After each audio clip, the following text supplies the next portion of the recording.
So, for example, somebody has smoking addiction. Smoking damages the lungs. If somebody is smoking in particular, I would check their lung health in terms of predisposition to lung diseases in the family. And I would also check the presence of grief or melancholy or sadness or depression of any kind. Because grief and sadness and melancholy, infections of the lung system. And if somebody picks up smoking, and I did have people who actually had really deep-seated grief who started smoking. And of course, they came to me because they wanted to drop smoking. But then we discovered all the things that they didn't even know how they were connected with this particular habit.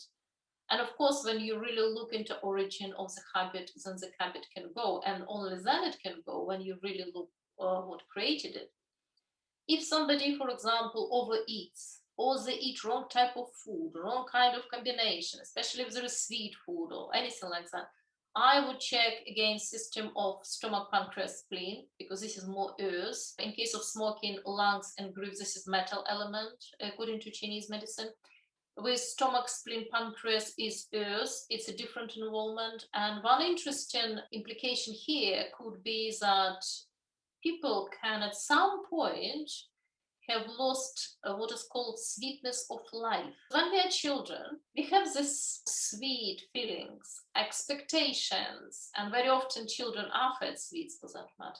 I had several patients who had absolutely terrible childhood in all these shape and forms. As soon as we started working with this with Colourpuncture and unravel the whole history and family history and all this, we would come to the point where they still had this sweetness of life feeling as children. In between all these terrible events at home, they would have a place somewhere. They would spend some time in the nature, in the wild, in the forest, in the fields, somewhere with other people, with other family members, away from abusive family. They all had this sense of sweetness of life. And then at some point, that sweetness of life might have gone.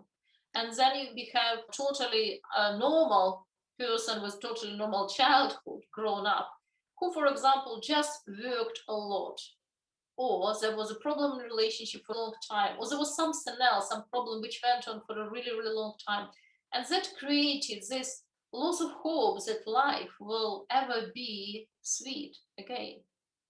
And so overeating problems, I would always check against the sweetness of life situation, and so on. So for every addiction, you really need to see what is the background.